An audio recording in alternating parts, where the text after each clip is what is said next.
ડેડિયાપાડાવાળા કેસમાં જે ટોટલ 9 આરોપી હતા એમાંથી 6 આરોપીને પહેલાં જામીન મળી ચૂક્યા હતા. 3 જણા જેમાં ચેતરભાઈ વસાવા, જીતેન્દ્ર વસાવા અને રિકેશ વસાવા 3 જણાના બાકી હતા. એમાં આજે 3 જણની હિયરિંગમાં જે પતી હતી આપણે 2 અઠવાડિયા પહેલાં આજે જજમેન્ટ ઉપર હતી અને કોર્ટે આજે 2 જણાના જીતેન્દ્ર વસાવા અને ચેતરભાઈ વસાવાના જે સસ્પેન્શન ઓફ સેન્ટેન્સ છે એ રિજેક્ટ કર્યા છે અને રિકેશ વસાવાના ગ્રાન્ટ કર્યા છે.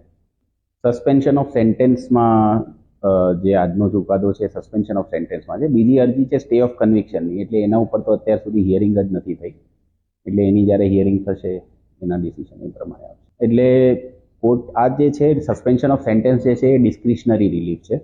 ડિસ્ક્રિશનરી રિલીફમાં કોર્ટે ઘણી બધી વસ્તુઓ બેલેન્સ કરવાની હોય છે અને હાઈકોર્ટે આજે એ પ્રમાણે નિર્ણય લીધો છે.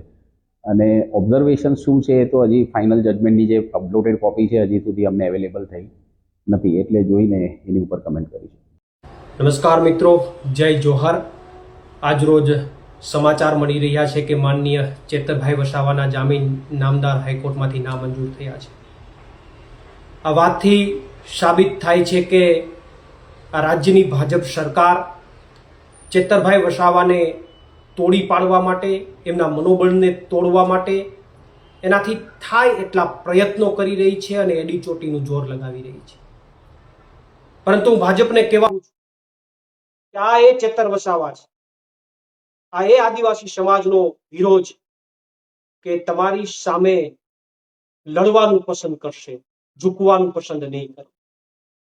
અને ચેતરભાઈ વસાવાએ લડવાનું પસંદ કરી અને ઝૂકવાનું ન પસંદ કરીને સમગ્ર આદિવાસી સમાજના ગૌરવને વધારવાનું કામ કર્યું છે.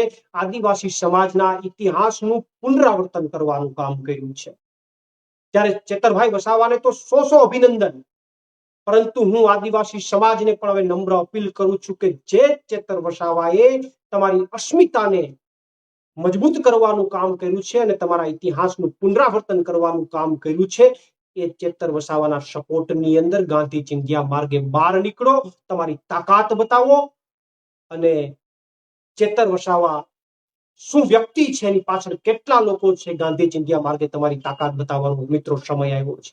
આવનારા દિવસોની અંદર સુપ્રીમ કોર્ટ અને અન્ય જે કે પણ લીગલ પોઈન્ટ ઓફ વ્યૂ રસ્તાઓ છે એમની અંદર આમ આદમી પાર્ટી તમામ રસ્તાઓ ઉપર જઈને માનનીય ચેતરભાઈ વસાવાના જામીન માટે પ્રોસેસ આગળ વધારશે અને અમને વિશ્વાસ છે કે આવનારા દિવસોની અંદર માનનીય ચેતરભાઈ વસાવાને જામીન મળશે. આભાર. પ્રદેશ ફ્રન્ટલ અધ્યક્ષ અને પ્રદેશ કિસાન મોરચા અધ્યક્ષ આમ આદમી પાર્ટી. ચેતરભાઈ વસાવાને ભાજપે ખોટા કેસમાં ફસાવ્યા એવી દલીલો કરી કે વારંવાર આ ચેતરભાઈ વસાવા છે એ વિવિધ ગુનાઓ કરે છે, પણ આપને પણ ખબર છે કે અને આપે જાણ્યું પણ છે કે ચેતરભાઈ વસાવાનો કોઈ ગુનો નથી. ગ્લાસ મારવા વાળી ઘટના ઉપજાવી પાડેલી હતી.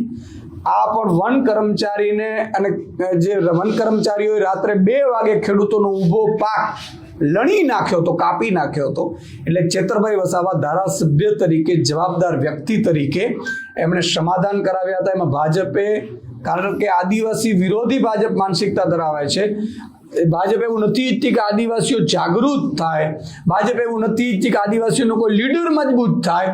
એટલે આદિવાસી વિરોધી માનસિકતા ધરાવતી ભાજપ ચેતરભાઈને જેલમાં નાખ્યા એવી દલીલો કરાવડાવી કે આ તો બીજા કેસમાં છે, ત્રીજા કેસમાં છે. હું આપણે કહી દઉં કે બીજો કેસ એ ગ્લાસ વાળો આપણને ખબર છે, એ પણ ગુજરાત નાગરિકોના હક માટે ચેતરભાઈએ મુદ્દો ઉઠાવ્યો હતો. ત્રીજો કેસ આ લોકોએ કંપની વાળો કરાવડાવ્યું છે.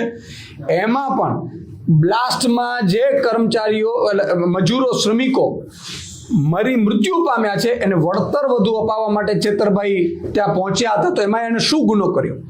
ચેતરભાઈએ કોઈ બુટલેગરી નથી કરી, ચેતરભાઈ દારૂ નથી વેચ્યો, ચેતરભાઈએ કોઈને મર્ડર નથી કર્યા. ચેતરભાઈએ આદિવાસીઓના હક અને અધિકાર માટે, ગુજરાતની જનતા માટે લડવાનું પસંદ કર્યું, ભાજપમાં જવાનું પસંદ કર્યું ને એટલા માટે ભાજપે એને જેલમાં નખાવ્યા છે. આદિવાસી સમાજનો બદલો લેશે. તાલુકા ઉમરગામથી અંબાજી સુધી તમામ આદિવાસી સમાજ વિરોધી માનસિકતા ધરાવતી ભાજપને 2027માં જવાબ આપશે. હું આદિવાસી સમાજને પણ કહું છું કે જો આપણા ચેતરભાઈને કઈ રીતે ભાજપ છે એ પરેશાન ઉપર પરેશાન કરી રહી છે. રહી વાત અદાલતની, તો અદાલતનો જે પણ નિર્ણય આવ્યો અમે ઉપલી અદાલતમાં જઈશું. મારી લીગલ ટીમ સાથે પણ ચર્ચા થઈ છે. આગામી સમયમાં આ મામલે અમે ઉપલી અદાલતમાં જશું અને અમને પૂરો વિશ્વાસ છે કે આગામી સમયમાં સારો નિર્ણય આવશે. અદાલત શ્રી અમને ન્યાય આપશે.